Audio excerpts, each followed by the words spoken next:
جب تمہارے پروردگار نے فرشتوں سے کہا کہ میں مٹی سے انسان بنانے والا ہوں، جب میں اس کو درست کر لوں اور اس میں اپنی روح پھونک دوں تو اس کے آگے سجدے میں گر پڑنا، سو تمام فرشتوں نے سجدہ کیا مگر ابلیس کہ وہ اکڑ بیٹھا اور کافروں میں ہو گیا۔ اللہ نے فرمایا کہ اے ابلیس، جس شخص کو میں نے اپنے ہاتھوں سے بنایا اس کے آگے سجدہ کرنے سے تجھے کس چیز نے منع کیا؟ کیا تو غرور میں آ گیا یا اونچے درجے والوں میں تھا؟ بولا کہ میں اس سے بہتر ہوں کہ تو نے مجھ کو آگ سے پیدا کیا اور اسے مٹی سے بنایا۔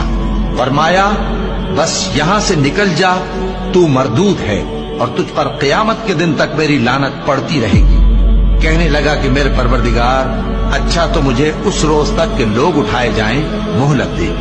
فرمایا کہ تجھ کو مہلت دی جاتی ہے اس روز تک جس کا وقت مقرر ہے۔